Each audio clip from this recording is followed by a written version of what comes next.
back in the show. Kasama ho natin si Seth. Seth, yung sa lahat ng pinagdaanan mo,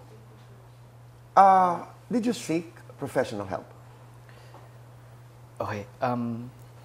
I seeked help, but not professionally. I would call this intimate dates. Paliwanag mo.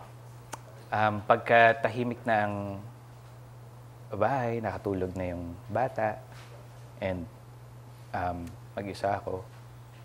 Ay, sorry. Ang hirap hindi maiyak.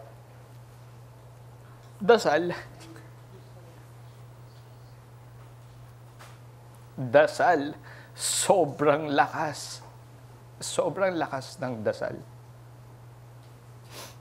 Na I turned my questions from why is this happening to me now to help me understand. Kasi parang tama nga na you don't doubt when something is happening, when challenges are, going into your way. Wag mong ida-doubt ang Panginoon na bakit ganito, kundi Lord, paintindi po bakit ko pagdadaan. Ano po yung dulo na kailangan kong pag-igihan. Kung ito po yung problemang nabigay sa akin, pakitulungan lang po ako intindihin paano ko po ito masusolusyonan. So, are you specific when you talk to God? Very. Very. Very. Very.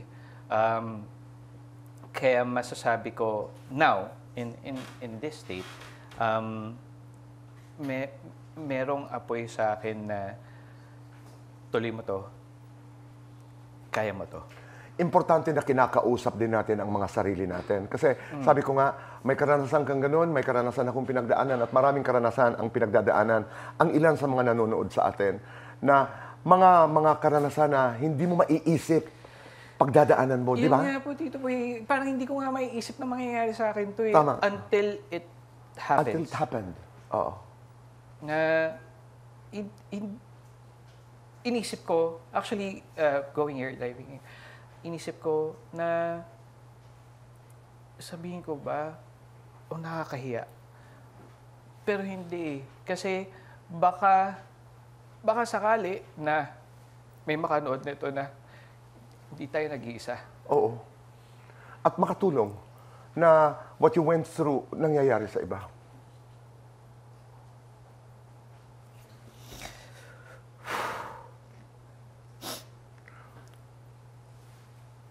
No, but yun ang kahalagahan ng sharing. No, totoo yun. Yeah. Na that's happening to him, that happened to him. And this is happening to me. Ganun pala ang proseso. Dahil, and I'll be very direct, no? Kasi these are things that we don't talk about. May kaibigan ako na nagsasabi, hindi, matapang ako, matalino ako, naiintindihan ko ang mga bagay-bagay. That's not gonna happen to me. Until, sabi mo nga, it happened. Yung Panginoong Diyos, paintindi mo naman sa akin kung bakit. Ano ba ang dulo nito? Kasi right at that very moment when it is happening, so dark. So, naiintindihan ko yung tanong mo na, ano ba ang end nito? Ano ba ang dulo nito? I get that.